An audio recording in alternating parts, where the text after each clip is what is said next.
বিশ্বনবী সাইয়্যিদুল আম্বিয়া খাতামুন নবিয়্যিন হওয়ার পরেও নিজেকে বলতেন আমি আল্লাহর গোলাম। দোয়াতে বলতেন আল্লাহুম্মা ইন্নী আবদুক ওয়াবনু আবদিক ওয়াবনু আমাতিক নাসিয়াতি বিয়াদিক। বিশ্বনবী বলতেন আল্লাহ আমি আপনার গোলাম, গোলামের ঘরের গোলাম, বান্দির ঘরের গোলাম, আমার 14 গোষ্ঠী আপনার গোলাম। বিশ্বনবী নিজের কি বলতো? আল্লাহ আমি গোলাম। নিজেকে রাসূল বলার আগে আগে বলতো ইন্নী আব্দুল্লাহি ওয়া রাসূলু, আমি আল্লাহর আব্দ, গোলাম এবং তার রাসূল। ঠিক কি না? এজন্য সবচেয়ে বিনয়ী ছিলেন বিশ্বনবী, সবচেয়ে কোমল আচরণের ছিলেন বিশ্বনবী। তাই বিশ্বনবীর সম্মানকে বাড়িয়ে দিয়েছে কে? বন্ধুদের সাথে বিনয়ের আচরণ করতেন, সহকর্মীদের সাথে বিনয়ের আচরণ করতেন, স্ত্রীদের সাথেও বিনয়ের আচরণ করতেন, ছোট্ট বাচ্চাদের সাথেও বিনয়ের আচরণ করতেন। সুবহানাল্লাহ, কি মেজাজ আল্লাহ তাকে দিয়েছেন, কি ব্যক্তিত্ব আল্লাহ তাকে দিয়েছেন। The most amazing personality ever in the world. পৃথিবীতে বিশ্বনবীর চাইতে শ্রেষ্ঠ ব্যক্তিত্ব আর হতে পারে? বিশ্বনবীর গোলাম, বিশ্বনবীর খাদেম ছিল আনাস, 8 বছরের ছোট্ট আনাস। আনাসের মা এসে বলে নবী খোয়াই দিমুকা আনাস, আমার ছেলেরে আপনার খাদেম বানিয়ে দিয়ে গেলাম। বিশ্বনবী বললেন ঠিক আছে আমি গ্রহণ করলাম। ছোট্ট আনাস আর কি করবে? বিশ্বনবীর মেসওয়াক টেনে দেয়, অজুর পানি এনে দেয়, বিশ্বনবীর জামা কাপড় এনে দেয়। বিশ্বনবী একদিন আনাসরে বললেন ও আনাস আমার শাম দেশের জুব্বাটা ঘর থেকে নিয়ে আসো। বিশ্বনবী জুব্বা শামিয়া পছন্দ করতেন। আনাস শাম দেশের জুব্বা আনতে যে প্রতিমধ্যে ছোট্ট মানুষ তো, মদিনার ছেলে মেয়েরা কুতকুত খেলে, ওইখানে দাঁড়ায় গেল। বিশ্বনবী যে জামা আনতে বলছে ভুলেই গেলেন, দাঁড়িয়ে খেলতে আরম্ভ করলেন। আধা ঘন্টা 1 ঘন্টা হয়ে যায়, নবীর জামা আসে না। নবী ভাবলেন কিরে আনাস রে কখন পাঠালাম জামা আনতে, আনে না কেন, মনে হয় ভুলে গেছে, যাই কি আর করা, নিজের জামা নিজেই নিয়ে আসি। তো জামা আনতে গেলেন, নিজেই বেরোলেন। মদিনার প্রতিমধ্যে দেখলেন যে আনাস বাচ্চাদের সাথে খেলে। বিশ্বনবী কিছুই বললেন না, নিজেও যে খেলা দেখতে শুরু করলেন। আনাস খেলতে খেলতে হঠাৎ আনাসের চোখ বিশ্বনবীর চেহারার দিকে পড়ল। পড়ার সাথেই মনে পড়ছে হায় হায় নবী না জামা আনতে পাঠাইছিল, ভুলে গেছি। আনাস বলে বিশ্বনবীরে দেখে আমার কলিজা আর এদিকে না, এদিকে উঠে গেছে ভয়। কিন্তু বিশ্বনবী আনাসের একটা ধমকও দেয় নাই, একটা গালিও দেয় নাই, চোখও গরম করে নাই, শুধু একটা মুচকি হাসি দিয়েছে। কি দিয়েছে? আনাস বলে বিশ্বনবীর সেদিনের এই মুচকি হাসির শাসন আমাকে আজীবন সোজা রাস্তায় রেখেছে, আর কোনোদিন বাঁকা রাস্তায় যেতে দেয় নাই। তার মানে শাসন করতে জানলে মুচকি হাসি দিয়েও শাসন করা যায়, ব্যাত লাগে না, ধমকি লাগে না। চিল্লায় বলবেন ঠিক কি না? এই নবী যেদিকেই তাকাবেন নবীর আদর্শ আর আদর্শ। খাদেমদের সাথে এত চমৎকার আদর্শ ছিল, সাহাবীদের সাথেও বিশ্বনবী চমৎকার আদর্শের অনুপম নিদর্শন রেখেছেন। সাহাবীদের সাথে যখন বসতেন সব সময় খোশ মেজাজে থাকতেন, সব সময় চমৎকার মেজাজ নিয়ে কথা বলতেন। সাহাবাদেরকে নিয়ে বিশ্বনবী একবার খেজুর খেতে বসলেন। খেজুর তো সবাই খেজুর খেয়ে বিচি সামনে রাখে, বিশ্বনবী খেজুর খেয়ে বিচি সামনে রাখে না। পাশে বসেছে ওনার মেয়ের জামাই আলী। আলী যেখানে বিচি রাখে ওইখানে বিশ্বনবী রাখেন। খেজুর খাওয়া শেষ, বিশ্বনবী বললেন মান মিন্না আকসারু মুতানাওয়ালান আর-রতাবা, চলো দেখি তো কে বেশি খেজুর খাইলো। সবাই গুনতে আরম্ভ করলো, গুনে দেখে সবার সামনে সমান সংখ্যক খেজুরের বিচি। বিশ্বনবীর সামনে কোনো বিচি নাই, কিন্তু আলীর সামনে বিচি ডবল। বিশ্বনবী বললেন দেখো দেখো এমন খাদক জামাই আল্লাহ আমারে দিয়েছে, সবাই খাইছে কম, আলী খাইছে বেশি। সাইয়েদনা আলী বললেন দেখেন আমার শ্বশুর তো কম খাইতে পারে নাই, উনিও খাইছে অনেক, আমাদের সবার সামনে খেজুরের বিচি আছে, দেখো নবীর সামনে কোনো বিচি নাই। তার মানে নবী যখন খেজুর খাইছে খেজুরের সাথে বিচিও মেরা দিছে। কি সুন্দর রসিকতা, সুবহানাল্লাহ পড়বেন না? তার মানে খাদেমের সাথে উত্তম আদর্শ, বন্ধুদের সাথে উত্তম আদর্শ, বিবিদের সাথে উত্তম আদর্শ, বিবিদের সাথে ভালো আচরণ করতেন। বিশ্বনবীর 11 জন স্ত্রী ছিল, 2 জন দাসী ছিল। সব সময় বিবিদের সাথেও খোশ মেজাজে চলতেন। আগে আগে বিশ্বনবী তার বিবিদেরকে সালাম দিয়ে দিতেন, আগে সালাম দিতেন। আয়েশা বলে আমি 10টি বছর বিশ্বনবীর সংসার করলাম, একদিনও আগে সালাম দিতে পারি নাই। মাঝে মাঝে ভাবতাম আজকে আমি দিব আগে, দরজার চিপায় লুকায় থাকতাম যে নবী আসার আগে আমি দিয়ে দিব। কিন্তু বিশ্বনবী দরজার অনেক দূরে থাকতে আওয়াজ করে বলতেন আসসালামু আলাইকুম, ওয়া রাহমাতুল্লাহি তাআলা ওয়া বারাকাতুহু। এজন্য স্ত্রীকে সালাম দিবেন। আপনারা বিবিরে সালাম দেন তো? দেন দেন না? সালাম দিবেন, স্ত্রীকে সালাম দিবেন, স্ত্রীকে ভালোবাসবেন। স্ত্রীকে ভালোবাসলে সওয়াব আছে না নাই? কত সুন্দর ইসলাম। আপনি যে আপনার স্ত্রীর হাতের সাথে আপনার হাত মিলান, দুই হাতের সগীরা গুনাহ মাফ করে দেয় কে? স্ত্রীর চেহারার দিকে তাকালে আপনার চোখের সগীরা গুনাহ মাফ করে দেয় কে? আর ভাবির চেহারার দিকে তাকালে গুনাহ আছে না নাই? খবরদার, ভাবির দিকে তাকানো যাবে। তুমি সুন্দর তাই চেয়ে থাকি, সে কি মোর অপরাধ। স্ত্রীর দিকে তাকায় বলেন সুন্দর, অপরাধ নাই, কিন্তু শালীর দিকে তাকাইলে অপরাধ আছে না নাই? ভাবির দিকে তাকালে অপরাধ আছে না নাই? চাচাতো বোন, মামাতো বোন, এলাকার মেয়ে, তাদের দিকে বড় বড় চোখ করে তাকালে সওয়াব আছে না নাই? সওয়াব নাই, খালি গুনাহ, ঠিক কিনা? এজন্য মেয়ের জামাই আলীরে বললেন, আলী লা তুতবি'ন নাযরাতান নাযরা, ভুল করে এক নজর যদি কোনো বেগানা নারীর চেহারার দিকে তোমার পড়ে যায়, খবরদার দ্বিতীয় নজর দিবা না। ফা ইন্না লাকাল উলা ওয়া লাইসাত লাকাল আখিরা, প্রথম নজর ভুল করে যদি তাকাও তোমারে ক্ষমা করে দিবে কে? আল্লাহ। আবার তাকালে গুনাহ আছে না নাই? প্রথম নজরে ক্ষমা, দ্বিতীয় নজরে গুনাহ। এজন্য অনেকে বলে প্রথম নজরে যা দেখার দেখেলাম, অনেকক্ষণ ধইরা তাকায় থাকেন। আপনি কৌশল করলে আমার আল্লাহর কৌশল জানা আছে না নাই? সব কৌশলের বড় কৌশলী কে? আল্লাহ। এজন্য বিশ্বনবী বিবিদের প্রশংসা করতেন, মায়েশার রান্নার প্রশংসা করতেন, খাদিজার রান্নার প্রশংসা করতেন। বিশ্বনবী মক্কায় সবচাইতে চমৎকার রান্না করতে জানতেন। বিশ্বনবীর চাইতে চমৎকার রান্না মক্কা শহরের কেউ জানতো না। বিশ্বনবী তো ছাগল পালতেন, প্রতি সপ্তাহে একটা ছাগল জবাই করে দাওয়াতি টার্গেট হিসেবে কাফেরদের আন্ডা বাচ্চা সবগুলোর দাওয়াত করে নিজ হাতে গোশত রান্না করে খাওয়াইতো। সুবহানাল্লাহ পড়বেন না? এত সুন্দর রান্না করতেন। তারপরেও মায়েশার রান্নার প্রশংসা করতেন, খাদিজার রান্নার প্রশংসা করতেন। এজন্য বিবিদের রান্নার প্রশংসা করবেন, তার সৌন্দর্যের প্রশংসা করবেন। আর প্রতিদিন ঘর থেকে বের হওয়ার আগে আপনার স্ত্রীকে বলবেন একবার করে আই লাভ ইউ। কি বলবেন? বলবেন না? মুরব্বিরা কয় না, কম না, বললেন। আর বিবিরেই তো বলবেন, নিজের বিবিরে বললে সওয়াব আছে না নাই? স্ত্রীর প্রশংসা করলে স্ত্রী খুশি হয়, নারীরা খুশি হয়, প্রশংসা পেতে চায়। আপনার ওয়াইফ আপনার জন্য সাজে, আপনি যদি একদিনও না বললেন তোমার সুন্দর লাগতেছে, আর আরেক বেটা যদি কয় ভাবি আপনার সুন্দর লাগে, ঝামেলা হবে না? আপনার জন্য লিপস্টিক দেয়, বেনি বাঁধে, বেনারসি শাড়ি পরে, একদিন আপনি বললেন না তুমি সুন্দরী, তুমি অনন্যা, তুমি সুস্নিগ্ধা, তুমি সুহাসিনী, সুকেশিনী, সুভাসিনী, অসূর্যম পোষা, মেঘে কালো কেশ, কাজল কালো চোখ, হরিণের মতো ডাগর ডাগর দুটি তোমার চোখ। একদিন আপনি বললেন না, কিন্তু আপনার ছোট ভাই বলে ভাবি তোমার আজকে যা লাগতেছে না, হেব্বি লাগতেছে, হেব্বি, একেবারে ইন্ডিয়ান নায়িকা ঐশ্বরিয়া রায় ফেল। তো আপনার ছোট ভাই যদি এগুলো বলে আর আপনি মুখ গোমরা করে রাখেন, ঘরের ভিতরে ভেজাল আছে না নাই? এজন্য বিবির রান্না, বিবির সৌন্দর্য, তার কাজের প্রশংসা করবেন, বলবেন যে তুমি অনেক ভালো, তোমাকে আমি অনেক ভালোবাসি, তুমি আমার কৈতরি, তুমি আমার টুনটুনি, তুমি আমার পরাণের পরাণ। বিবিরে বলবেন, হাসার তো কোনো কারণ নেই। শালীরে তো বলতেছেন না, ভাবিরে তো বলছেন না, ঠিক কিনা? তাহলে ঘরটারে জান্নাতের ঘর বানায় দিবে কে? বিশ্বনবী বললেন নিজের বিবির সাথে প্রেম বিনিময় করলেও সওয়াব আছে না নাই? ওয়াফি বুদআই আহাদিকুম সাদাকা, তোমরা যে বিবাহের পরে তোমাদের স্ত্রীদের সাথে মেলামেশা করো তাতেও সদকা দেওয়ার সওয়াব। এক সাহাবী বললেন ইয়া রাসূলুল্লাহ কাইফা যালিক, এটা আবার কেমন কথা, বিবির সাথে মেলামেশা করলে কেমন করে সওয়াব হয়? বিশ্বনবী বললেন সাহাবীরে, এই মেলামেশাটা বিবির সাথে না করে যদি পরকিয়া করে ভাবির সাথে করতা, পাশের বাড়ির মহিলার সাথে করতা, তাইলে গুনাহ আছে না নাই? অন্য মহিলার সাথে প্রেম বিনিময় করলে যদি গুনাহ হয়, নিজের বিবির সাথে প্রেম ভালোবাসা বিনিময় করলে সওয়াব হয়। সুবহানাল্লাহ। এজন্য স্ত্রীর প্রশংসা করতে রাজি আছেন? এক লোক মাহফিলের মধ্যে অনেক শুনছে যে বিবিকে আগে সালাম দিতে হবে, বিবির বেশি বেশি প্রশংসা করতে হবে।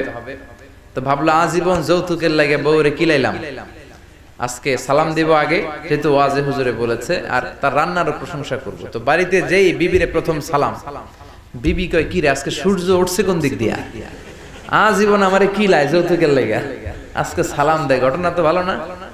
রাত 12টার দিকে আসছে মাহফিল টাফিল শুনে, দরজা খুলে দিছে, স্বামী কয় খাবার দাও, ডাইনিং টেবিলে খাবার দিয়েছে।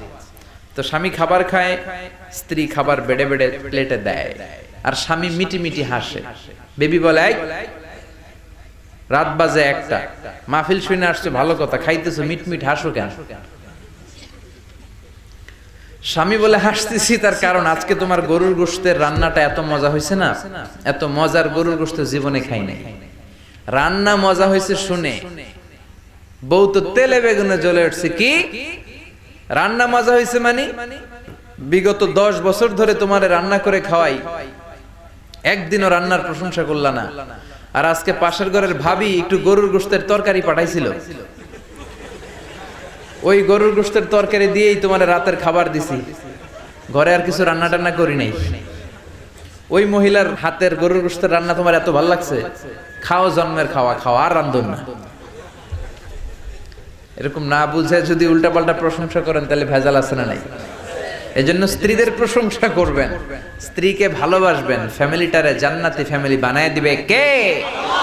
বিশ্বনবী বিবিদের সাথে ভালো আচরণ করতেন, আগে আগে সালাম দিতেন, তাদের সুখ দুঃখের সাথী হয়ে যেতেন। তার মানে বিশ্বনবী খাদেমদের সাথে ভালো, বন্ধুদের সাথে ভালো। বিশ্বনবী ছিলেন তার বিবিদের সাথেও ভালো।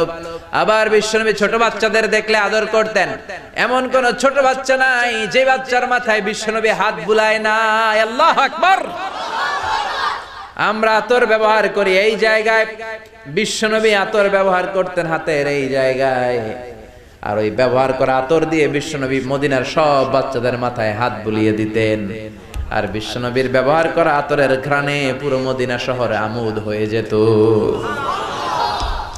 2 নাতি ছিল বিশ্বনবীর, হাসান আর হুসাইন, তাদেরকে অনেক ভালোবাসতেন। বিশ্বনবী বলতেন, রাইহানাতাইন, হাসান হুসাইন হলো আমার সুগন্ধি, হাসান হুসাইন হলো আমার পারফিউম। হাসান হুসাইনের দেহের এমন কোন জায়গা নাই যেই জায়গায় বিশ্বনবী 2 ঠোঁট দিয়ে চুমা দেয় নাই। বিশ্বনবী নিজে ঘোড়া সাজতেন, হাসান কাদের উপর দাঁড়াতো, হাসান নামলে আবার হুসাইন উঠতো, হুসাইন নামলে হাসান উঠতো। গোটা বিশ্বের সর্দার, সব নবীদের সর্দার, বিশ্বনবীর হাসান হুসাইন ঘোড়ার মতো ঘোড়া বানিয়ে খেলতো। সুবহানাল্লাহ। হুসাইন একবার বিশ্বনবীরে প্রশ্ন করলেন, নানা মানিল আমজাদ ইলাল্লাহ, বলেন তো নানা আল্লাহর কাছে কে বেশি দামি, আপনি নাকি আমি? বিশ্বনবী বললেন, হুসাইন আনাল আমজাদ, আমি বেশি দামি। হুসাইন বলল, নানা জি আমি মানি না, আনা লা ওয়াফিক, আমি মানি না নানা। কেমন করে আপনি আমার চাইতে বেশি দামি হন? আপনার চাইতে আমি বেশি দামি। বিশ্বনবী বললেন, হুসাইন আমি হলাম নবীদের নবী, আখির নবী বিশ্বনবী, আর তুমি হলা আমার উম্মত, তোমার চাইতে আমি বেশি দামি। হুসাইন বলে, নানা জি আপনি ভুল বললেন, আপনার চাইতে আমি হুসাইন বেশি দামি। সুবহানাল্লাহ কইবেন না? বিশ্বনবী বললেন, কাইফা যালিক, কেমন করে এটা? হুসাইন বলল, নানা জি তাহলে বলেন তো আপনার আব্বার নাম কি? বিশ্বনবী বললেন, আমার আব্বার নাম হলো আব্দুল্লাহ। কি নাম? হুসাইন বলেন, আনা খালি আব্দুল্লাহ, লাইসা ক্বাবলাহু ওয়ালা বা'দাহু শাই। খালি আব্দুল্লাহ, সামনেও কোনো টাইটেল নাই, পিছনেও কোনো টাইটেল নাই। আমার আব্বার নাম আপনি জানেন নাকি? আমার আব্বা হলো শেরে খোদা, দুনিয়ার সব কাফির মুশরিকদের জন্য আল্লাহ আমার আব্বারে বাগ বানিয়ে পাঠিয়েছে। আমার আব্বা সাধারণ কোনো মানুষ নয়, বিশ্বনবীর মেয়ের জামাই। আল্লাহু আকবার। আপনার আব্বা আব্দুল্লাহ কি কোন নবীর মেয়ের জামাই নাকি? বলেন, আমার আব্বার নাম হলো আলী কাররামাল্লাহু ওয়াজহা। বিশ্বনবী বললেন, তাই তো, আসলে তো তোমার আব্বা বেশি দামি।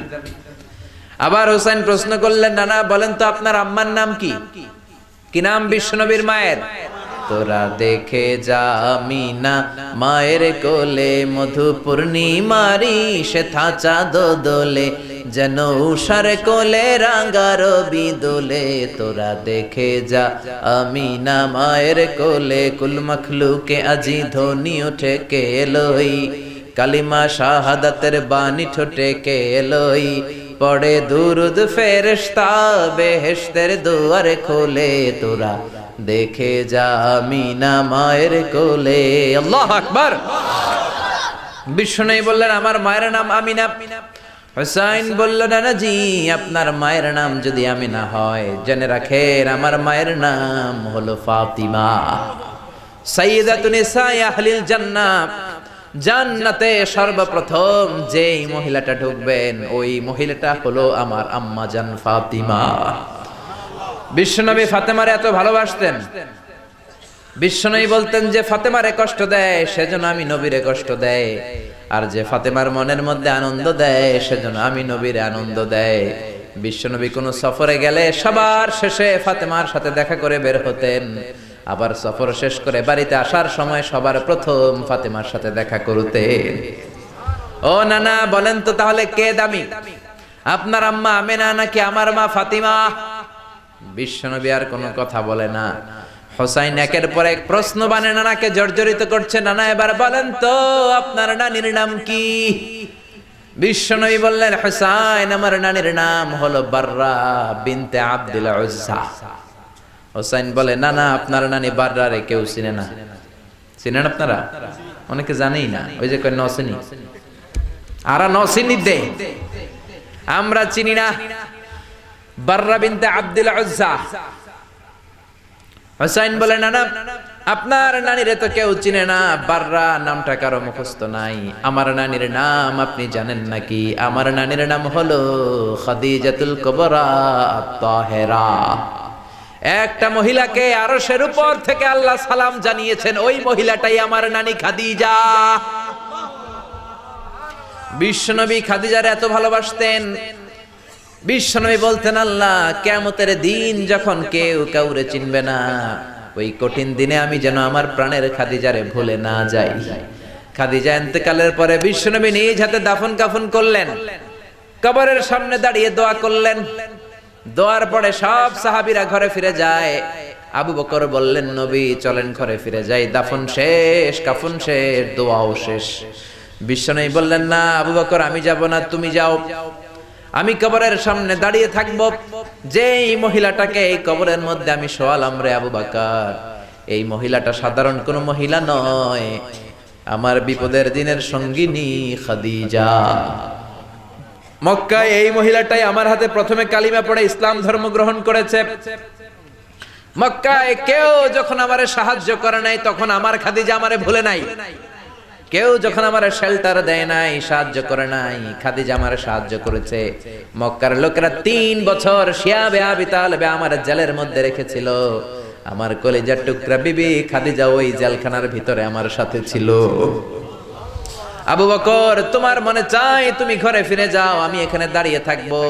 আমি দাঁড়িয়ে দাঁড়িয়ে খাদিজার কবরের 3টা প্রশ্নের জবাব আমি বিশ্বনবী নিজে দিয়ে তারপরে ঘরে ফিরে যাব রে আবু বকর। সাইয়েদনা জিবরাইল এসে বললেন, ইয়া রাসূলুল্লাহ, ইয়া হাবিবাল্লাহ, দাঁড়িয়ে থাকার দরকার নাই, আপনি ঘরে ফিরে যান। আল্লাহ বলেছে খাদিজার কবরের 3টা প্রশ্নের জবাব আরশের উপর থেকে আল্লাহ নিজেই দিয়ে দিবে। ও নানা, কই আপনার নানি বাররা, কই আমার নানি খাদিজা? বিশ্বনবী কোনো কথা বলেন না। হুসাইন আবার প্রশ্ন করলেন, নানা বলেন তো আপনার নানার নাম কি? বিশ্বনবী বললেন, আমার নানার নাম হলো ওয়াহাব ইবনে আব্দে মানাফ। হুসাইন বলে, নানা আপনার নানা ওয়াহাব রে কে চিনে? কেউ চিনে না আপনার নানারে। আর আমার নানারে চিনে না এমন কোন মানুষ পৃথিবীতে নাই, ঠিক না? আমার নানার উপরে দুরূদ পড়ে না এমন কোন মানুষ পৃথিবীতে নাই। আমার নানার প্রশংসায় পঞ্চমুখ নয় এমন কোন মানুষ পৃথিবীতে নাই। আমার নানারে মাছে চিনে, গাছে চিনে, জিনেরা চিনে, ফেরেশতারা চিনে, পাখিরাও চিনে, ঠিক কি না? আমার নানা হাউজে কাউসারের মালিক, আমার নানা শাফাতের মালিক। আমার নানা শুধু মানুষের নবী নয়, জিনদের নবী নয়, ফেরেশতাদের নবী নয়, আমার নানা সব নবীদের নবী, ঠিক কি না? আমার নানার নাম হলো, পড়েন, মুহাম্মাদুর রাসূলুল্লাহ সাল্লাল্লাহু আলাইহি ওয়াসাল্লাম। এই হলো আমার নানা। এবার বলেন কে দামি? বিশ্বনবী আর ধৈর্য ধারণ করতে পারেন না, ধা ধা করে চোখের পানিগুলো ছেড়ে হোসেনকে বুকের মধ্যে জড়িয়ে ধরেন আর বলেন, হোসাইন তুমি ঠিকই বলেছো, আজকের তর্ক বিতর্কে আমি নবী হেরে গেলাম, তুমি জিতে গেলা। আসলে আমি নবীর চাইতে তোমার দাম আল্লাহর কাছে কোটি কোটি গুণ বেশি। কোন সুবহানাল্লাহ। আরো জোরে পড়েন আল্লাহু আকবার। দাসের সাথে কেমন আচরণ বিশ্বনবী, বন্ধুদের সাথে কেমন আচরণ, স্ত্রীদের সাথে কেমন আচরণ, ছোট্ট বাচ্চাদের সাথে কেমন আচরণ, সব অঙ্গনে বিশ্বনবীর জীবনী থেকে শিক্ষা আছে না নাই? বিশ্বনবীর প্রশংসা শুধু আমরা করি না, গোটা বিশ্ব করে। আপনি ব্রিটিশ মিউজিয়ামে মানে ইংল্যান্ডে যদি যান, ওখানকার একটা এন্ট্রেন্সে সাদা পাথরের শ্বেত পাথরের ফলকে লেখা বিশ্বনবীর ব্যাপারে একটা কমেন্ট যে as a father, as a teacher, as a lawgiver, as a lawmaker, as a reformer of the society, Muhammad is the superman of the world. একজন বাবা হিসেবে, স্বামী হিসেবে, নেতা হিসেবে মুহাম্মদ হচ্ছে এই পৃথিবীর একজন সুপারম্যান। সুবহানাল্লাহ পড়বেন না? সুবহানাল্লাহ পড়বেন না? এজন্য আল্লাহ বললেন মুহাম্মাদুর রাসূলুল্লাহি ওয়াল্লাযীনা মাআহু আশিদ্দাউ আলাল কুফফারি রুহামাউ বাইনাহুম। মুহাম্মদ হলো আল্লাহর রাসূল, সর্বশ্রেষ্ঠ রাসূল। এই রাসূলের সাথে কারো কোনো তুলনা নাই। অনেকে বলে সাইয়েদনা দাউদ নবীর কণ্ঠ নাকি বড় চমৎকার ছিল, কথাটা ঠিক, কিন্তু বিশ্ব নবীর চাইতে বেশি চমৎকার নাকি? আমার নবীর কণ্ঠ সবচেয়ে সুন্দর ছিল। অনেকে বলে ইউসুফ নবী নাকি সবচেয়ে সুন্দর ছিল, কথাটা ঠিক, কিন্তু আমার নবীর চাইতে সুন্দর না। অনেকে বলে মুসা নবী অনেক শক্তিশালী ছিল, কিন্তু আমার নবীর চাইতে বেশি শক্তিশালী নাকি? বিশ্ব নবী বলতেন আমার এক হাতের ভেতরে জান্নাতে 40 জন পুরুষের শক্তি ঢুকিয়ে দিয়েছে কে? সবচেয়ে বড় কুস্তিগির রুকানাকে বিশ্ব নবী হাত দিয়ে তুলে ধরে জমিনের মধ্যে 3টা আছাড় মেরেছে। চিল্লায় পড়েন আল্লাহু আকবার। ওই নবীর প্রেম অন্তরে থাকার দরকার আছে না নাই? ওই নবীর জন্য রক্ত দেওয়ার দরকার আছে না নাই? নবীর জন্য দেহের সব বিলিয়ে দিতে রাজি আছে মুসলমান। ওই নবীর বিরুদ্ধে কথা বললে তাদের বিরুদ্ধে মাঠে নামতে রাজি আছে মুসলমান।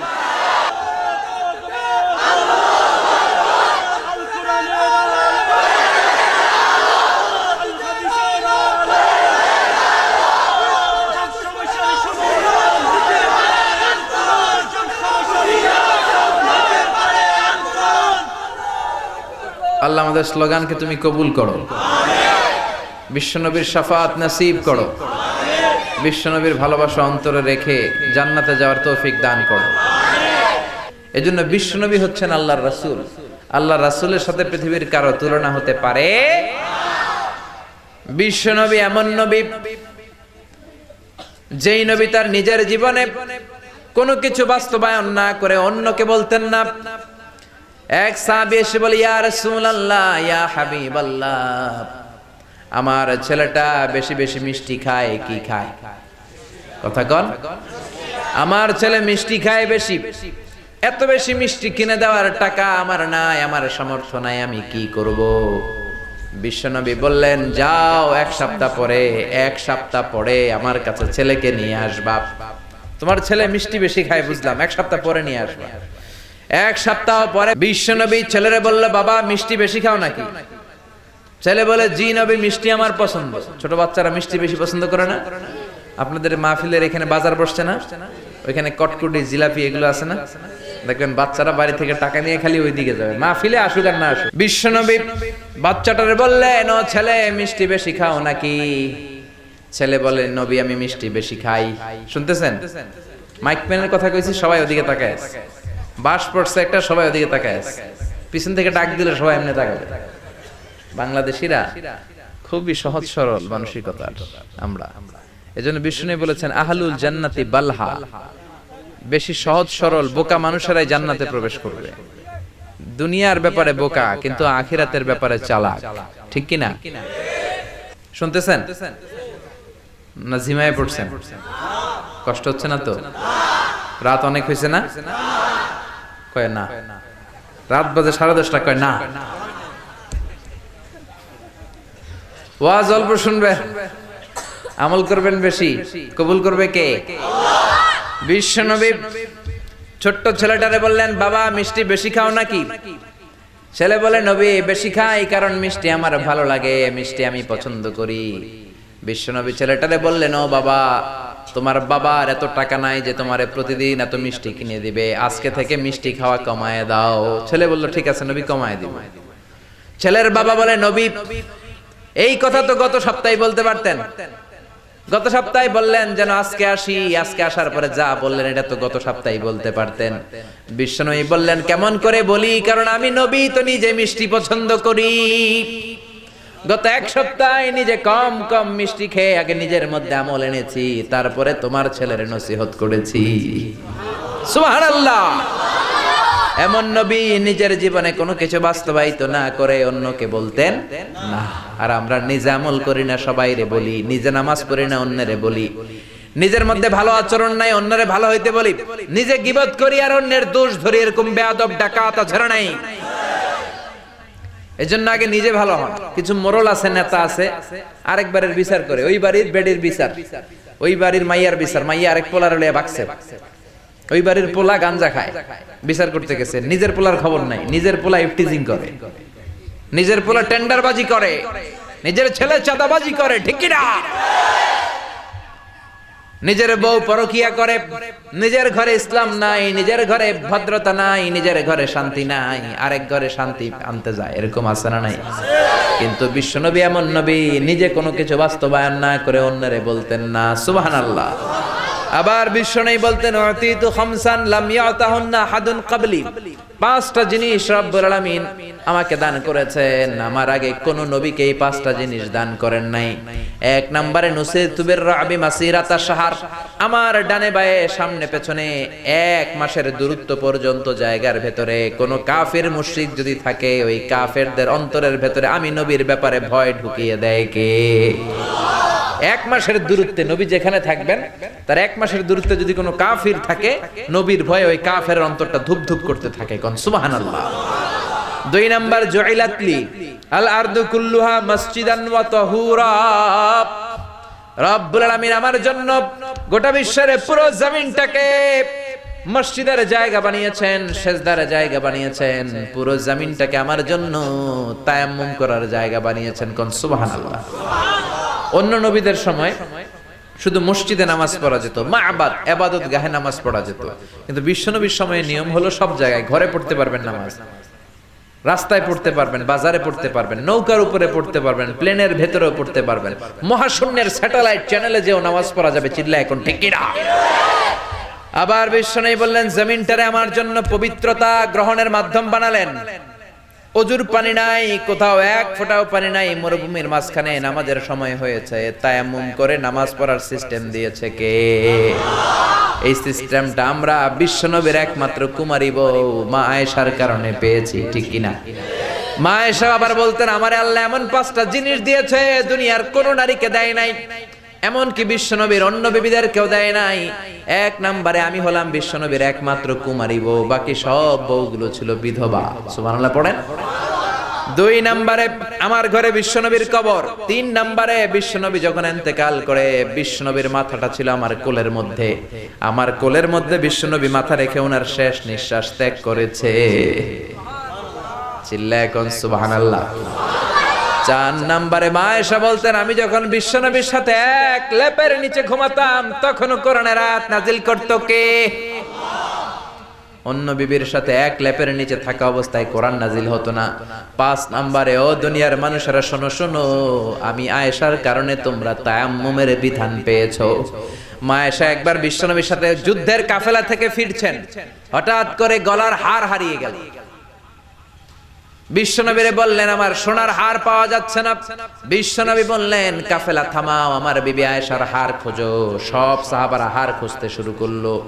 হার খুঁজতে খুঁজতে মাগরিবের নামাজের সময় একেবারে যায়, নামাজের সময় যেন যায়। সবাই বলে হায় হায় আবু বকর, তোমার মেয়ের কারণে আজকে সবার নামাজ কাজা হবে, তোমার মেয়ের কারণে বিশ্বনবীর নামাজ কাজা হবে, সাহাবীদের নামাজ কাজা হবে। কি কাজ করলো তোমার মেয়ে? আবু বকর যে নিজের মেয়ে আয়েশারে ধমকাতে লাগলো, ও আয়েশা কি করলি? আল্লাহ কোরআনের আয়াত নাজির করে বললেন, ও আবু বকর আয়েশারে ধমক দিও না। এই পৃথিবীর মধ্যে যে কয়টা নারীকে আল্লাহ আমি পছন্দ করি, তার মধ্যে একজন হলো আয়েশা। আল্লাহু আকবার। فإن لم تجدوا ماء فتيمموا صعيدا طيبا, যাও আয়েশার সম্মানে আজকে থেকে আমি আল্লাহ তায়াম্মুমের আয়াত নাজিল করে দিলাম। যদি ওযুর পানি না পাও, বালুর মধ্যে এরকম মাসহ করে 2 হাতে মাখবেন আরেকটা বাড়ি দিয়ে চেহারার মধ্যে মাখবেন, তায়াম্মুম হয়ে গেল। নামাজ পড়লে কবুল করে নিবে কে? এজন্য বিশ্বনবী বলতেন, জুইলাত লিয়াল আরদু কুল্লুহা মাসজিদান ওয়া তাহুরা। রব্বুল আলামিন গোটা বিশ্বটারে আমার জন্য মসজিদ বানিয়েছেন, গোটা বিশ্বটারে রব্বুল আলামিন আমার জন্য পবিত্রতা অর্জনের মাধ্যম বানিয়েছেন। 3 নম্বরে বিশ্বনবী বললেন, উহিল্লাত লিয়াল গানাইম। যুদ্ধের পরে যে গনিমতের মাল পাওয়া যায় সব নবীদের জন্য এটা খাওয়া ছিল হারাম, আর আমাদের জন্য এটাকে হালাল করেছে কে? 4 নম্বরে বিশ্বনবী বললেন, উতিতু শাফাআহ। কিয়ামতের দিন কোন নবীও শাফাত করতে পারবে না একমাত্র আমি নবী মুহাম্মদ ছাড়া। ঠিক কি না? সব শেষে বিশ্বনবী বললেন, ওয়া কানা আন-নাবিয়্যু ইবআসু ইলা কওমিহি খাসসা। দুনিয়ার সব নবীকে রব্বুল আলামিন নির্ধারিত জাতির কাছে, গোষ্ঠীর কাছে পাঠিয়েছেন, আর আমাকে রব্বুল আলামিন গোটা বিশ্বের জন্য বিশ্ব নবী করে পাঠিয়েছেন। জোরে বলেন সুবহানাল্লাহ। এরা হতে হেলে দুলে নুরানি তনু ওকে আসে হায়, সারা দুনিয়ার হেরে মেরে পর্দা খুলে খুলে চাই সে যে আমার কামলিওয়ালা কামলিওয়ালা। তার ভাবে বিভোল রাঙ্গা পায়ের তলে, পর্বত জঙ্গল টলো মল টলে, খুরমা খেজুর বাদাম জাফরানি ফুল ঝরে ঝরে যায় সে যে আমার কামলিওয়ালা কামলিওয়ালা। পড়েন আল্লাহু আকবার। এজন্য রব্বুল আলামিন বললেন, মুহাম্মাদুর রাসূলুল্লাহ। মুহাম্মদ কার রাসূল? জোরে বলেন। ঘুম আসছে? শীতে ধরছে? কষ্ট হচ্ছে? তাহলে গলা ফাটিয়ে তাকবীর দেন, লিল্লাহি তাকবীর।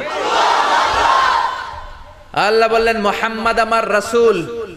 এরপরে বললেন, ওয়াল্লাযীনা মাআহু আশিদ্দাউ আলাল কুফফারি রুহামাউ বাইনাহুম। মুহাম্মাদের সাথে যারা থাকে তারা নিজেদের ব্যাপারে পুষ্পকোমল, কাফেরদের ব্যাপারে তারা বজ্র কঠোর। মুহাম্মাদের সাথে কারা থাকে? সাহাবারা। কারা? সবাই বলেন কারা? আরো জোরে বলেন কারা? বিশ্ব নবীর সাথে সাহাবারা থাকে। প্রথমে আল্লাহ নবীর বর্ণনা দিলেন, এরপরে আল্লাহ সাহাবাদের বর্ণনা দিলেন। আল্লাহ বললেন, ওয়াল্লাযীনা মাআহু, নবীর সাথে যারা থাকে, আশিদ্দাউ আলাল কুফফার, সাহাবারা কাফেরদের ব্যাপারে কড়া, রুহামাউ বাইনাহুম, নিজেদের ব্যাপারে তারা কোমল, মুমিনদের ব্যাপারে তারা কোমল, কাফিরদের ব্যাপারে তারা কঠোর। জোরে কোন ঠিক কিনা? এই জন্য সাহাবীরা হলো আমাদের মডেল, সাহাবীরা আমাদের আদর্শ। হলিউড বলিউডের নায়ক নায়িকারা আমাদের আদর্শ নয়। সালমান খান, আমির খান আমাদের আদর্শ নয়, ঋত্বিক রোশন আমাদের আদর্শ নয়, বারাক ওবামা, ডোনাল্ড ট্রাম্প আমাদের আদর্শ নয়। আমাদের আদর্শ হলো বিশ্ব নবী আর তার সাহাবারা। ঠিক কিনা? এজন্য বিশ্ব নবী বলতেন, খায়রুল কুরুনি করনি সুম্মাল্লাযীনা ইয়ালুনাহুম সুম্মাল্লাযীনা ইয়ালুনাহুম। সবচেয়ে সেরা যুগ আমি নবীর যুগ, তারপরে আমার সাহাবীদের যুগ, তারপরে আমার তাবেঈদের যুগ। এজন্য খবরদার, কোশ্চিন কালেও কেউ আমার সাহাবীদেরকে গালি দিবা না। লা তাসুব্বু আহাদাম মিন আসহাবি। সাহাবীদেরকে ভালোবাসা ঈমান, সাহাবীদেরকে ঘৃণা করা নিফাকি, সে মুনাফিক। ঠিক কি না? বিশ্বনবী বললেন, আমার এক একটা সাহাবা এক একটা সুপারস্টার। কি কি? সুপারস্টার। আসহাবি কান নুজুম। নাজমুন মানে তারকা। এক একটা সাহাবী এক একটা তারকা, এক একটা সাহাবী একটা সুপারস্টার। এই জন্য সাহাবীদের জীবনীতে আমাদের জন্য শিক্ষা আছে না নাই? বিশ্বনবী বলতেন, আরহামু উম্মতি বি উম্মতি আবু বকর। আমার সাহাবাদের মধ্যে সবচাইতে কোমল হৃদয়ের সাহাবী হলেন আবু বকর। ওয়াশাদ্দুহুম ফি আমরিল্লাহি উমর। আর আল্লাহর দ্বীনের ব্যাপারে সবচাইতে কঠোর সাহাবী হলেন ওমর। সুবহানাল্লাহ। তিরমিজির হাদিস এটা। এক হাদিসে বিশ্বনবী 8 জন সাহাবীর 8টা গুণের কথা বললেন। কয়টা? আরো জোরে বলেন কয়টা? প্রথমে বললেন আবু বকর কোমল হৃদয়ের, এরপরে বললেন দ্বীনের ব্যাপারে করা হচ্ছে কে? ওমর। 3 নম্বরে বললেন ওয়া আসদাকুহুম হায়াআন উসমান। সবচাইতে লজ্জাশীল সাহাবী ছিল আমার উসমান। 4 নম্বরে বললেন ওয়া আকদাহুম আলী। আল্লাহর কোরআন দিয়ে চমৎকার বিচার করতে পারতো আমার মেয়ের জামাই আলী। সুবহানাল্লাহ। 5 নম্বরে বললেন ওয়া আকরাহুম লিকিতাবিল্লাহি উবাই। আল্লাহর কিতাবকে সবচেয়ে সুন্দর করে পড়তে পারতো যে সাহাবী, তার নাম উবাই ইবনে কাব। তারপরে বিশ্বনবী বললেন ওয়া আলামুহুম বিল হালাল ওয়াল হারাম মুআয ইবনে জাবাল। হালাল হারামের ব্যাপারে যেই সাহাবী সবচাইতে বেশি জ্ঞান রাখে ওই সাহাবীর নাম হলো মুআয ইবনে জাবাল। 7 নম্বরে বিশ্বনবী বললেন ওয়া আফরাদুহুম যায়েদ ইবনে সাবিত। আর ফারায়েজের জ্ঞান যেই সাহাবী সবচেয়ে বেশি রাখতো তার নাম হলো যায়েদ ইবনে সাবিত। 8 নম্বরে সর্বশেষে বিশ্বনবী বললেন আলা ওয়া ইন্না লিকুল্লি উম্মাতিন আমিনুন ওয়া আমিনু হাদিহিল উম্মতি আবু উবাইদা ইবনুল জাররাহ। সব জাতির মধ্যে একজন বিশ্বস্ত লোক থাকে, এই মুসলমানদের মধ্যে আমার সাহাবীদের মধ্যে সবচাইতে বিশ্বস্ত লোকের নাম আবু উবাইদা ইবনুল জাররাহ। কোন সুবহানাল্লাহ, চিল্লায় কোন সুবহানাল্লাহ। এজন্য প্রথমে বিশ্বনবী বললেন আরহামু উম্মতি বি উম্মতি আবু বকর। সাহাবীদের মধ্যে সবচেয়ে কোমল হৃদয়ের সাহাবীর নাম কি? সবাই বলেন। আবু বকর নামে অনেক ছেলে পেলে এলাকায় আছে না নাই? আবু বকর নামটা কেমন লাগে? ভালো লাগে। ইসলামের প্রথম খলিফা, বিশ্বনবীর হিজরতের সাথী, ঠিক কি না? নবীর পরে সবচেয়ে শ্রেষ্ঠ মানুষ হচ্ছেন আবু বকর। সুবহানাল্লাহ পড়েন। আবু বকর নামটা বড় চমৎকার। ছেলে হলে এই নাম রাখবেন, আবু বকর রাখবেন।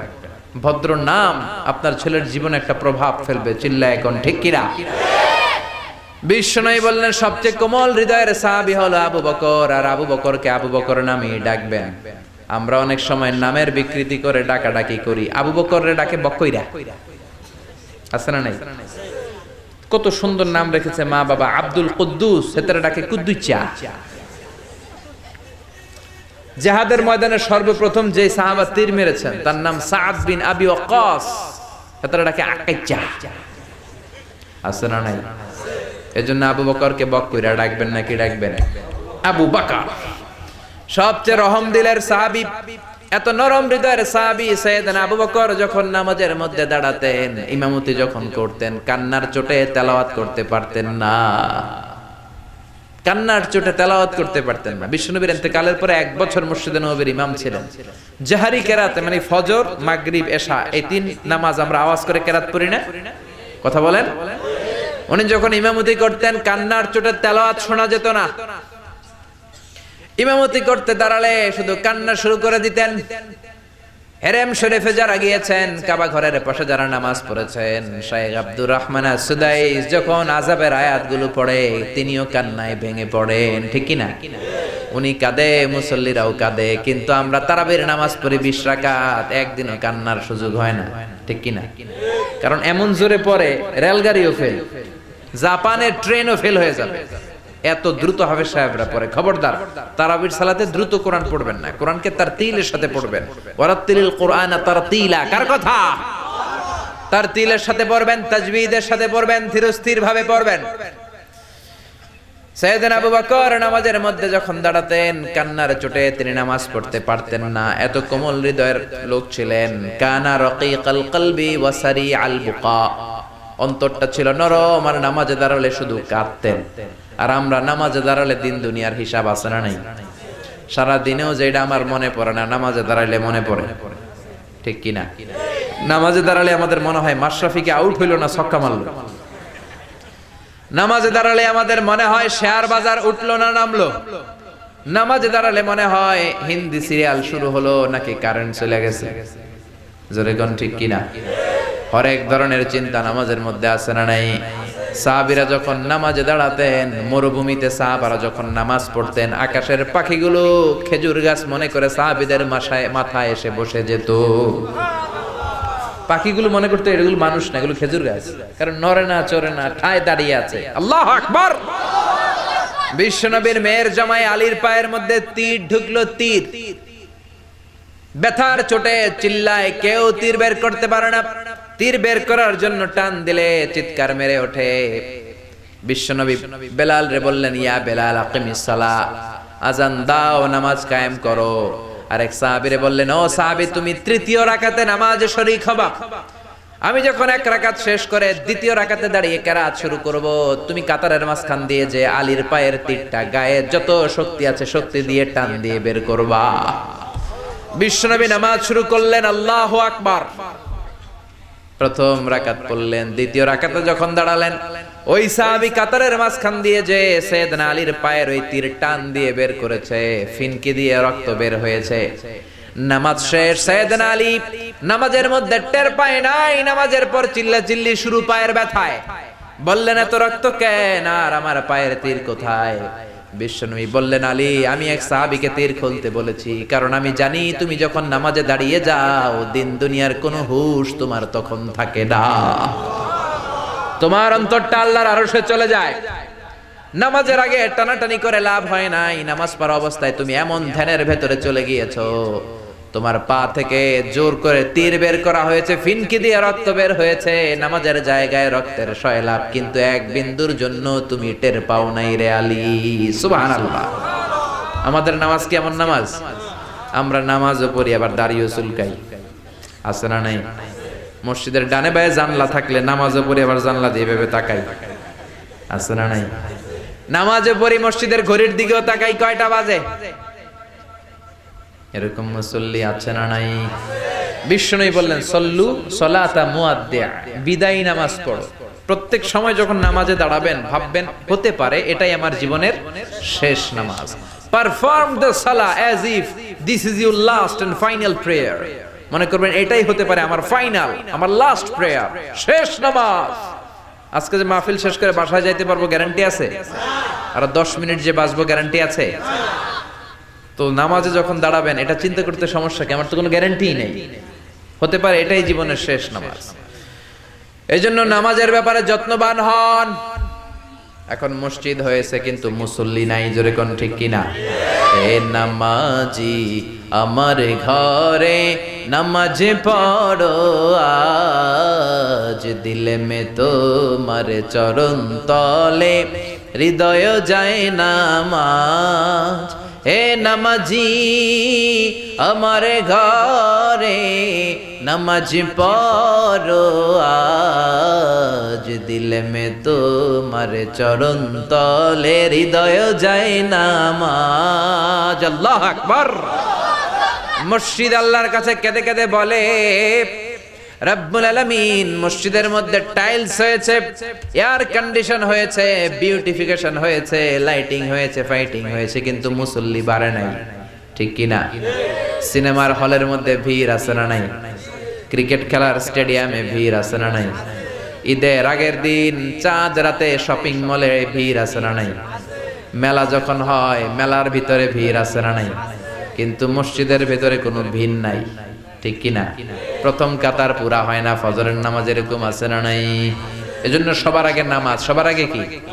আউয়ালু মা ইউহাসাবু বিহিল আবদু ইয়াউমাল কিয়ামাতি আস-সালাহ। কিয়ামতের দিন সর্বপ্রথম যে জিনিসটার হিসাব হবে সেটা সালাত। সালাত সোজা হইলে সব সোজা করে দিবে কে? সালাতে কায়েম করো, সালাতে কায়েম করো, হবে সম্মানী তুমি, হবে জান্নাতি তুমি, হবে সম্মানী তুমি, হবে জান্নাতি তুমি, দিবে কাল হাসরে শীতল ছায়া আর সে আজিম। রব্বিয়াল আলা, রব্বিয়াল আজিম, রব্বিয়াল আলা, রব্বিয়াল আজিম। পড়েন আল্লাহু আকবার। এজন্য নামাজ যেন আমাদের হয় সাইয়েদনা আবু বকরের মতো। উনি ছিলেন কোমল হৃদয়ের অধিকারী, কোনদিন ওনার খেলাফতের আমলে কাউরে ধমক দেন নাই, রক্তচক্ষু দেখান নাই, সবার সাথে কোমল আচরণ করেছেন। এজন্য বিশ্বনবী বলতেন আরহামু উম্মতি বি উম্মতি আবু বকর, আমার সাহাবা আবু বকর তিনি হলেন আমার উম্মতের মধ্যে সবচাইতে রহম দিল, কোমল হৃদয়ের। জোরে কোন ঠিক কিনা? 2 নম্বরে বিশ্বনবী বললেন ওয়া আশাদ্দুহুম ফি আমরিল্লাহি উমর, আল্লাহর দ্বীনের ব্যাপারে সবচেয়ে কঠোর ছিল কে? আর জোরে বলেন কে? আল্লাহর দ্বীনের ব্যাপারে কোনো কথা নাই, ওনার মুখের আগে হাত চলতো, মুখের আগে লাঠি চলতো। আমরা একামত দিলে ইমাম সাহেবরা কিবলামুখী হয়ে দাঁড়িয়ে থাকি, আর একামত চলার সময় সাইয়েদনা ওমর মুসল্লিদের দিকে তাকায় থাকতেন, কার পা বাঁকা, বাঁকা হইলে লাঠির বাড়ি আছে না নাই? এখনো যদি বাংলার জমিনে জায়গা মতো লাঠির বাড়ি দেয়া যেত, সবাই রে সোজা করে দিত কে? আল্লাহ। লাঠির বাড়ি নাই, ওই ওমরের বাড়ি নাই, তো এই জন্য এত টেন্ডারবাজি, চাঁদাবাজি, দুর্নীতি, হত্যা, গুম, ঠিক কি না? আবার বিশ্বনবী বলতেন লা নাবিয়্যা বা'দি ওয়ালা রাসূলা, আমার পরে কোনো রাসূল নাই, আমি নবীর পরে কোনো নবীও নাই। তবে লাউ কানা বাদি নাবিয়ুন লাকানা ওমর, আমার পরে যদি নবী হওয়ার যোগ্যতা কারো থেকে থাকে আমার ওমরের মধ্যে ওই যোগ্যতা আছে। প্রভু তুমি বলেছ রাসূল দেবে না, বলনি দেবে না ওমর, বলনি দেবে না হামজা তারি, খালিদ বিজয়ী সমর। প্রভু তুমি বলেছ রাসূল দেবে না, বলনি দেবে না ওমর, বলনি দেবে না হামজা তারি, খালিদ বিজয়ী সমর। প্রভু তুমি বলেছ রাসূল দেবে না। আল্লাহু আকবার। কেমন ছিলেন সাইয়েদনা ওমর? বিশ্বনবী বলতেন আল্লাযী নাফসি বিয়াদিহি মা সালাকাকা আশ-শাইতানু ফাজ্জান সালিকান ইল্লা সালাকা ফাজ্জান গায়রা ফাজ্জিক। ও ওমর, শয়তান যদি তোমারে কোনো রাস্তা দিয়ে আসতে দেখে, শয়তান ওই রাস্তা রেখে দিয়ে অন্য রাস্তা দিয়ে হাঁটে। কথা বুঝেন নাই? ওমরে ফারুককে যদি শয়তান দেখতো যে এই রাস্তা দিয়ে আসতেছে, শয়তান এই রাস্তা থেকে আরেক রাস্তা দিয়ে হাঁটতো। চিল্লায় কোন আল্লাহু আকবার। শয়তান ওনারে ভয় পেত, ইহুদিরা ভয় পেত, নাসারারা ভয় পেত। একবার বিশ্বনবীর বিবিরা বিশ্বনবীকে ধরল, নবী ও নবী, আপনি যখন আয়েশার ঘরে থাকেন ওই দিন সাহাবারা বেশি বেশি হাদিয়া পাঠায় কেন? আর আমাদের ঘরে যখন থাকেন হাদিয়া পাঠায় না কেন?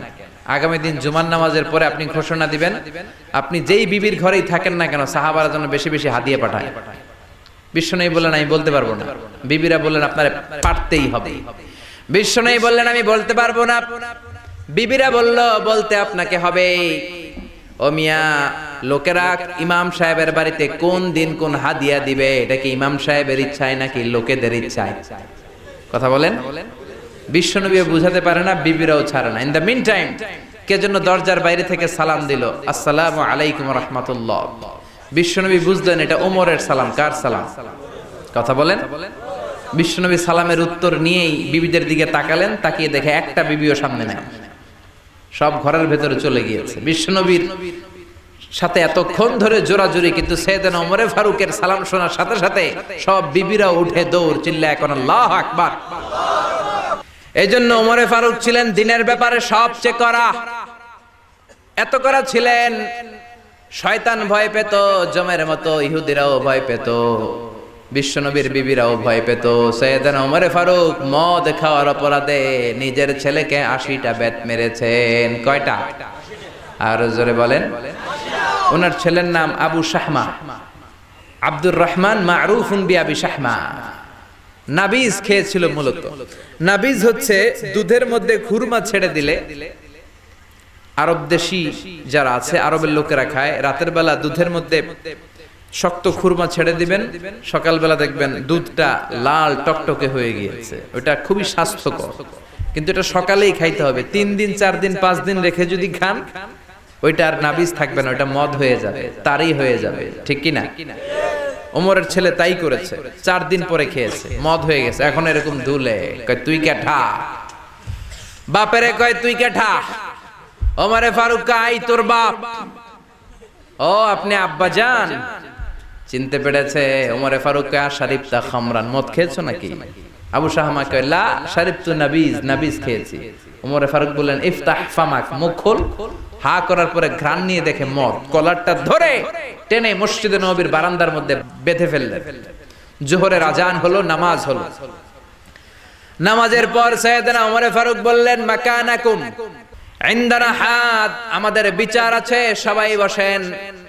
জোহরের আজান শুনে যত সাহাবারা ওযু করে মসজিদে নববীর দিকে যায়, সবাই দেখে মসজিদে নববীর বারান্দার মধ্যে ওমরের ছেলে বাধা।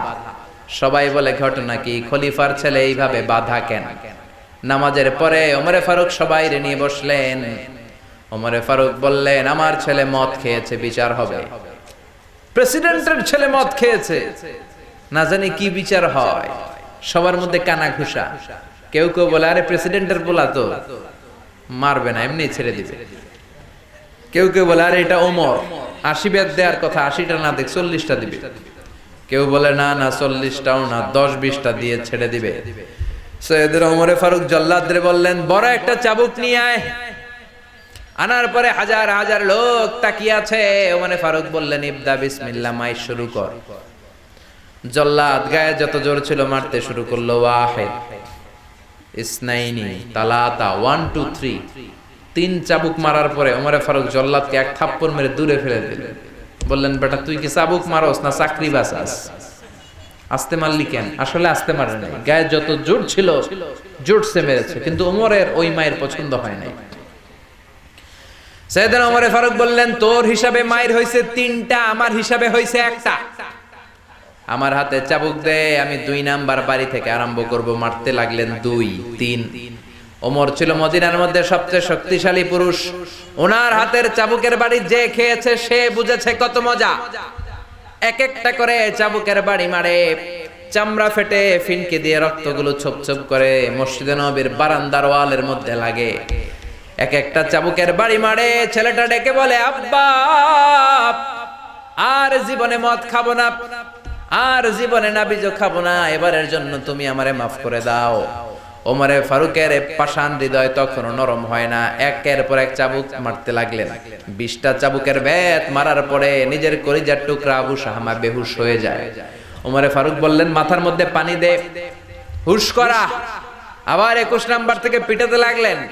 30টা মারার পরে সাইয়েদনা ওমরে ফারুকের বিবি এসে বলে, ও ওমর, তোমার পায়ে ধরি, আমার কলিজার টুকরা সন্তান আবু শাহামারে তুমি এভাবে শেষ করে দিও না। 80টা বেত মারার কথা মেরেছো, 30টা বাকি আছে কয়টা? জোরে বলেন। বাকি 50টা বেতের বিনিময়ে, এক একটা বেতের বিনিময়ে 1টা করে ওট আল্লাহর রাস্তায় আমি সদকা করে দেব। ওমরে ফারুক বললেন, আবু শাহামার মা, এটা আল্লাহর আইন, আল্লাহর বিচার, শুধু ওট সদকা করবা কেন? গোটা বিশ্বটা যদি আমার হাতে এনে দাও, 80টা বাড়ির 1টা বাড়িও আমি কম দিতে পারবো না। আল্লাহু আকবার। মারতেই লাগলেন। 50টা বাড়ি মারার পরে ছেলে দুনিয়া থেকে শেষ। আবু শাহামার বেঁচে নাই, মরে গেছে।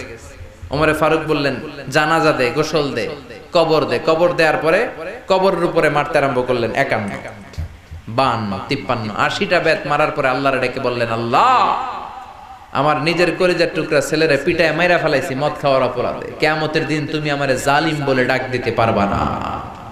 সুবহানাল্লাহ কইবেন না? এই জন্য ইসলাম বলে আইন সবার জন্য সমান। ইসলাম বললে চুরি করলে হাত কেটে দাও, সবার জন্য সমান। প্রধানমন্ত্রীর ছেলেও যদি চুরি করে হাত কাটার দরকার আছে না নাই? আবার রিকশাওয়ালা, ঠেলাওয়ালা, দিনমজুর যদি চুরি করে হাত কাটার দরকার আছে না নাই? পুরুষ চুরি করলে হাত কাটার দরকার আছে না নাই? নারী চুরি করলে হাত কাটার দরকার আছে না নাই? হিজড়ারা যদি চুরি করে হাত কাটার দরকার আছে না নাই? কারণ আইনটা কার? তবে এই চুরি, আম চুরি, ডাব চুরি, মাছ চুরি, কাঁঠাল চুরি, ডিম চুরি, মুরগি চুর, এদের হাত নয়। বড় বড় চোরদের হাত আগে কাটতে হবে, ঠিক কিনা? যারা এক সিগনেচারের খোঁচায় দেশের টাকা মেরে দেয়, কালো টাকার পাহাড় বানায়, শেয়ার বাজার মেরে দেয়, পদ্মা সেতু মেরে দেয়, সব খায়া ফেলায়, এরকম টাকা আছে না নাই? এজন্য আল্লাহ বললেন, সারিক ওয়াস সারিকাতু ফাকতাউ আইদিয়াহুমা জাযাম বিমা কাসাবা নাকালাম মিনাল্লাহ ওয়াল্লাহু আজিজুন হাকীম। চোর আর চুন্নির হাত কেটে দাও, সমাজটারে সুন্দর করে দিবে কে? ওমরে ফারুক এমন লোক ছিলেন, আল্লাহর দিনের ব্যাপারে নিজের ছেলেরাও ছাড়ে নাই। 3 নম্বরে বিশ্বনবী বললেন, ওয়াস্তাকুহুম হায়াআন উসমান। সাহাবীদের মধ্যে সবচেয়ে লজ্জাশীল সাহাবী কে? সবাই বলেন। আমার মেয়ের জামাই ওসমান সবচেয়ে লজ্জাশীল। বিশ্বনবীও ছোট্টবেলায় ছিলেন লজ্জাশীল। বিশ্বনবী কোনোদিন তার লুঙ্গি খোলেন নাই। ছোট্ট বয়সে ক্ষুধা লাগলেও কাঁদতেন না, ব্যথা পেলেও কাঁদতেন না। শুধু লজ্জাস্থানের জায়গা থেকে নবীর কাপড়টা সরে গেলে নবী চিৎকার দিয়ে উঠতেন, আল্লাহু আকবার। কিন্তু এখন আমাদের মধ্যে লজ্জা শরম নাই। আছি আমরা একুন জামানায়, লাজ শরম গেছে হারায়। আছি আমরা একুন জামানায়, লাজ শরম গেছে হারায়। পাতলা শাড়ির বাহার, পাখি ড্রেস, লেহেঙ্গা পোশাক দেখে নারীর লাজে মরে যাই। হায় হায়, আছি আমরা একুন জামানায়, লাজ শরম গেছে হারায়। ঠিক কিনা? এই দেশে এখন লাজ শরমের বালাই নাই। মেয়েদের পোশাকের এত মারাত্মক অবস্থা, যুবক ছেলেগুলোর চরিত্র শেষ, মেয়েদের চলাফেরার এমন মারাত্মক অবস্থা, সামাজিক অবক্ষয় একেবারে চূড়ান্তে। ঠিক কিনা? আপনাদের উপকূলীয় এলাকায় তো এগুলা নাই না? আজকে আমি আসার পথে খুব মেয়েটে আমার চোখে পড়ে নাই। আমি শুনেছি সাগর পাড়ের লোকেরা খুব নামাজি হয়, পর্দাশীল হয়। একটা দুইটা মেয়ে আমি দেখেছি রাস্তায় রাত্রে। এই কারণে দিনের বেলা ঠিকই আছে, দুনিয়া কে মজ্জা লেল্লা দুনিয়া তো মারি হ্যায় নাকি? এজন্য খবরদার, মেয়েদেরকে পর্দা করাবেন। লাজুকতা ইসলামের গুরুত্বপূর্ণ অংশ। আল হায়াউ শুবাতুম মিনাল ঈমান, লজ্জা হলো ঈমানের অঙ্গ। যার লজ্জা নাই তার ঈমান নাই। জোরে কোন ঠিক কিনা? এজন্য বিশ্বনবী বলেছেন ওয়াস্তাকুহুম হায়াআন উসমান, সবচেয়ে বেশি লজ্জাশীল ছিল উসমান। তারপরে বিশ্বনবী বললেন ওয়াকদাহুম আলী, সবচেয়ে ভালো কোরআন দিয়ে বিচার করতে পারতো আমার আলী। বিচার যদি করতে হয় একটা কিতাবের আলোকে বিচার করতে হবে মুসলমানের। চিল্লায় বলেন কিতাবটার নাম কি? এই কোরআন দিয়ে বিচার করলে ওই বিচারে কোনো দুই নাম্বারই থাকে? ওই বিচারে ঘুষ খাওয়ার কোনো সুযোগ থাকে? ওই বিচারে কোনো মিথ্যা সাক্ষী থাকে? ওই বিচারে কোনো স্কাইপি কেলেঙ্কারি থাকে? ওই বিচারে ঘুষ দেওয়ার কোনো সুযোগ থাকে? এজন্য বিশ্বনবী বললেন মান ক্বালা বিহি সাদাকা, যে কোরআন দিয়ে কথা বলে সত্য বলে। ওয়া মান আমিলা বিহি উজরা, কোরআন দিয়ে আমল করলে আমলনামায় সওয়াব দেয় কে? ওয়া মান হাকামা বিহি আদালা, কোরআন দিয়ে বিচার করলে ওই বিচারের মতো শ্রেষ্ঠ বিচার আছে নাকি? আছে, আছে। 5 নম্বরে বিশ্বনবী বললেন আকরাহুম উবাই, আমার সাহাবীদের মধ্যে সবচাইতে ভালো কোরআন তেলাওয়াত করতে জানতেন উবাই ইবনে কাব। কি নাম?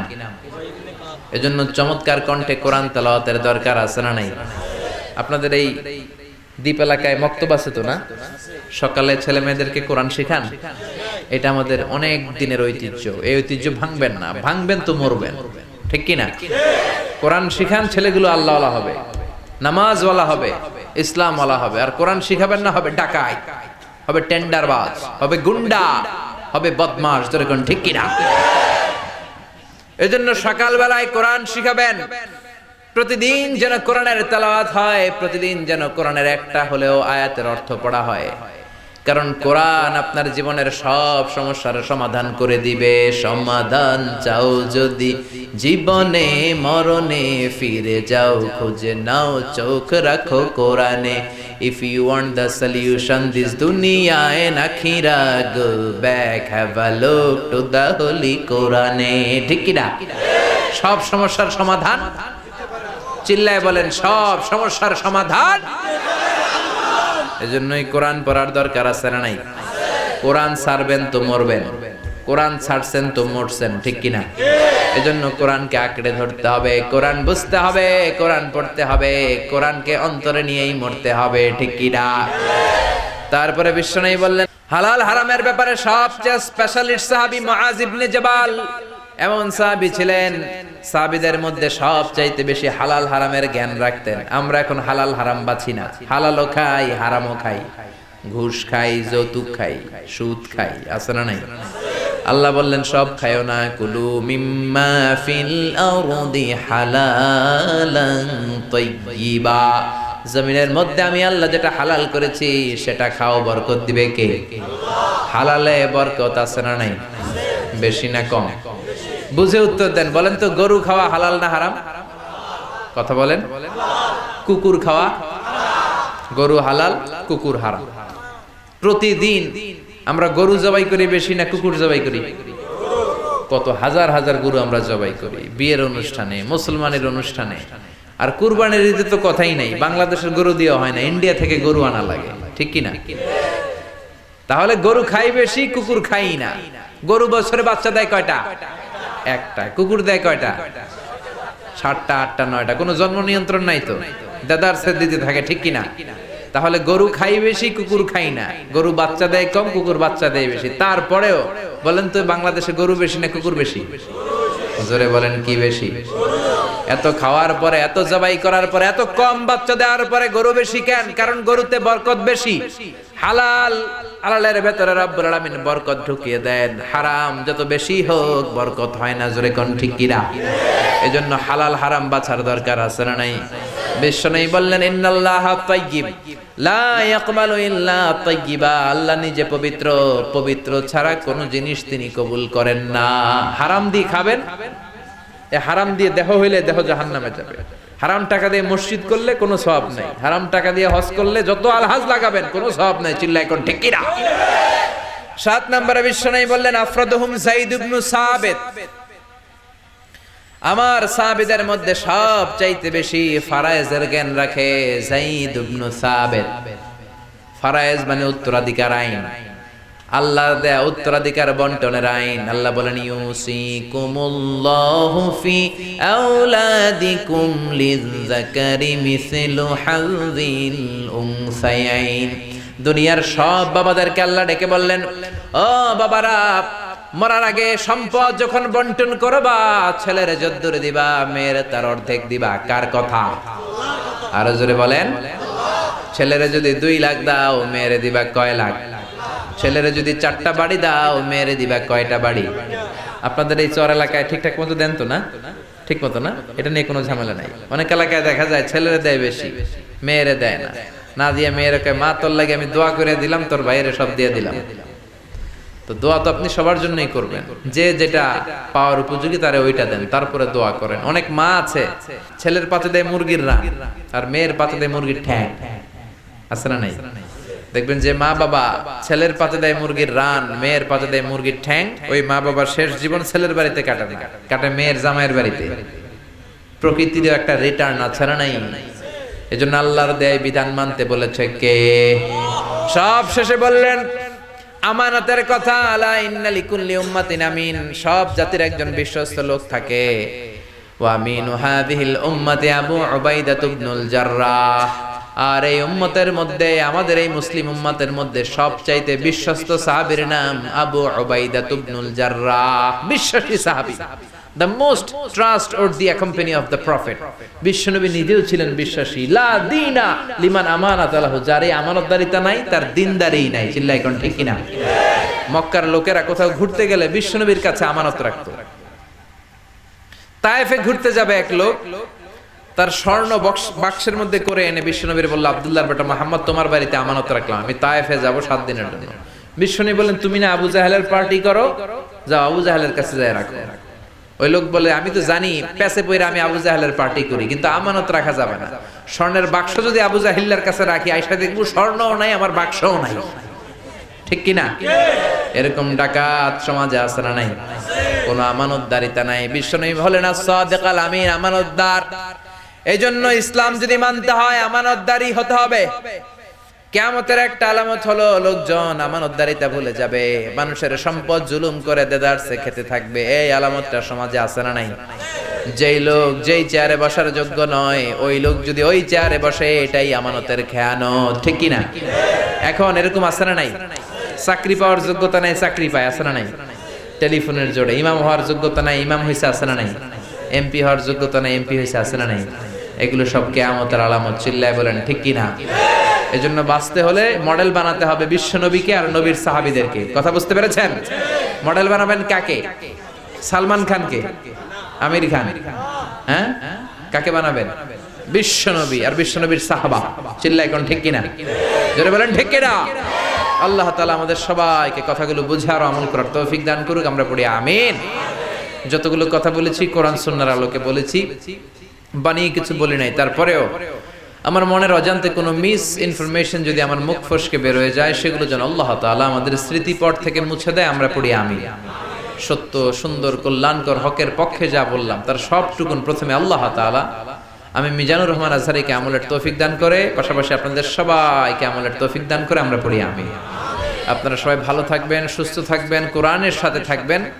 আবারও হয়তো দেখা হয়ে যাবে কোনো তাফসীরুল কোরআনের ময়দানে। সুবহানাকাল্লাহুম্মা ওয়া বিহামদিকা আশহাদু আল্লা ইলাহা ইল্লা আনতা আস্তাগফিরুকা ওয়া আতুবু ইলাইক। ربنا آتنا في الدنيا حسنة وفي الآخرة حسنة وقنا عذاب النار. ربنا ظلمنا أنفسنا وإن لم تغفر لنا وترحمنا لنكونن من الخاسرين. ও আকাশের মালিক, জমিনের মালিক, জান্নাতের মালিক, জাহান্নামের মালিক, তোমার আকাশ বাতাস নভমণ্ডল ভূমণ্ডল সব সৃষ্টির তুলনায় আমাদের এই হাত দুইটা একেবারে ছোট্ট রে আল্লাহ। ছোট্ট দুটি হাত পেতে বুক ভরা আশা নিয়ে তোমার শাহী দরবারে গভীর রাতে হাত তুললাম, আমাদের হাত দুইখানা কবুল আর মঞ্জুর করে নাও। মাবুদ, আমরা সবাই গুনাহগার, গুনাহ মোদের বেশুমার, এমন কোনো গুনাহ নাই আমরা করি নাই। আকাশের নিচে জমিনের উপরে আমাদের চাইতে বড় গুনাহগার হয়তো কেউ নাই। রব্বুল আলামিন সগীরা কবিরা জেনে না জেনে, ইচ্ছায় অনিচ্ছায় বন্ধুর পাল্লায় পড়ে, শয়তানের ধোকায় পড়ে লক্ষ লক্ষ কোটি কোটি গুনাহ করেছি। মাবুদ রে, আজকে এই তাফসীর মাহফিলের ওসিলায় আমাদের জিন্দেগীর সব গুনাহ তুমি মাফ করে দাও। রব্বুল আলামিন আমাদের আত্মীয় স্বজন, আব্বা আম্মা, দাদা দাদি, নানা নানি, খালা খালু, মামা মামি, পাড়া প্রতিবেশী, শ্বশুর শাশুড়ি, দেশি খেসি, সবাইকে তুমি মাফ করে দাও। আমাদের যত আত্মীয় স্বজন 3.5 হাত কবরের বাসিন্দা, প্রত্যেকের কবরগুলোরে তুমি জান্নাতের বাগান বানিয়ে দাও।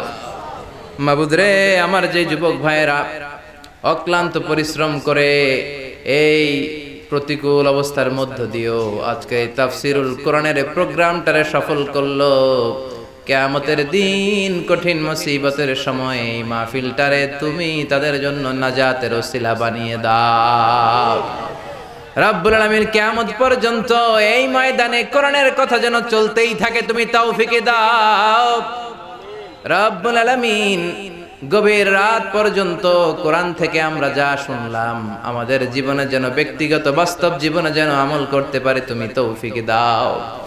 বিশ্ব নবীকে যেন জীবনের চাইতে বেশি ভালোবাসি, তৌফিক দাও।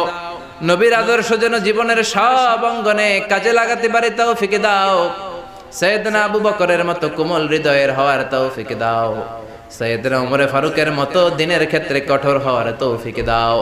সাইয়েদনা উসমানের মতো লজ্জাশীল হওয়ার তৌফিক দাও। সাইয়েদনা আলীর মতো কোরআন দিয়ে ফয়সালা দেওয়ার তৌফিক দাও। উবাই ইবনে কাবের মতো চমৎকার সুন্দর তাজবিদের সাথে কোরআন তেলাওয়াতের তৌফিক দাও।